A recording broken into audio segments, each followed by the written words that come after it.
కురుక్షేత్రాన్ని ఒక్క నిమిషంలో ముగించే వీరుడు అదే మన బార్బరికుడు. బార్బరికుడు ఎవరు తెలుసుకుందాం. బార్బరికుడు ఘటోత్కచుడు మౌర్విల కుమారుడు.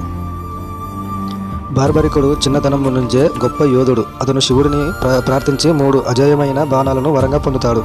ఈ 3 బాణాలతో అతను ఈ ప్రపంచాన్నే జయించగలడు. మొదటి బాణం తన సంహరించాలనుకున్న శత్రువులందరినీ గుర్తుపెడుతుంది. రెండవ బాణం తను రక్షించాలనుకున్న వారిని గుర్తుపెడుతుంది. మూడవ బాణం గుర్తుపెట్టిన శత్రువులందరినీ క్షణంలో అంతం చేస్తుంది. కురుక్షేత్ర యుద్ధం మొదలవుతున్నప్పుడు బార్బరికుడు తాను కూడా యుద్ధంలో పాల్గొంటాడని తన తల్లికి చెబుతాడు. అప్పుడు ఆమె యుద్ధంలో ఎవరు ఓడిపోతుంటే వారి పక్షాన్ని నిలబడి పోరాడు అని కోరుతుంది. దీనివల్ల పాండవులకే ప్రమాదమని ఉందని గ్రహించిన శ్రీకృష్ణుడు ఒక బ్రహ్మణుడి రూపంలో వెళ్ళి బార్బరికుడిని పరీక్షిస్తాడు. ఒక చెట్టుకున్న ఆకులన్నిటినీ ఒకే బాణంతో రంధ్రం చేయమని కోరుతాడు. బార్బరికుడు బాణం వదలగా అది చెట్టుకున్న ప్రతి ఆకును రంధ్రం చేసి చివరికి శ్రీకృష్ణుడు తన పాదం కింద దాచిన ఆకును కూడా రంధ్రం చేయడానికి అతని పాదం వైపు వెళ్తుంది. బార్బరికుడు యుద్ధంలో దిగితే ఓడిపోయే పక్షం గెలుస్తుంది. అప్పుడే రెండో పక్షం బలహీనపడుతుంది. ఇలా అతను పక్షాలు మారుస్తూ పోతే చివరికి ఇరువైపుల సైన్యం మొత్తం అంతమైపోతుందని శ్రీకృష్ణుడు వివరిస్తాడు.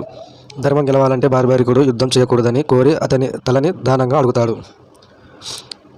తన ముందున్నది సాక్షాత్తు పరమాత్మ అని గుర్తించిన బార్బరికుడు సంతోషంగా తన తలని కోసి దానం చేస్తాడు. అయితే తనకు పూర్తి యుద్ధాన్ని చూడాలని ఉందని కోరగా శ్రీకృష్ణుడు అతని తలను ఒక ఎత్తైన కొండపై ఉంచుతాడు.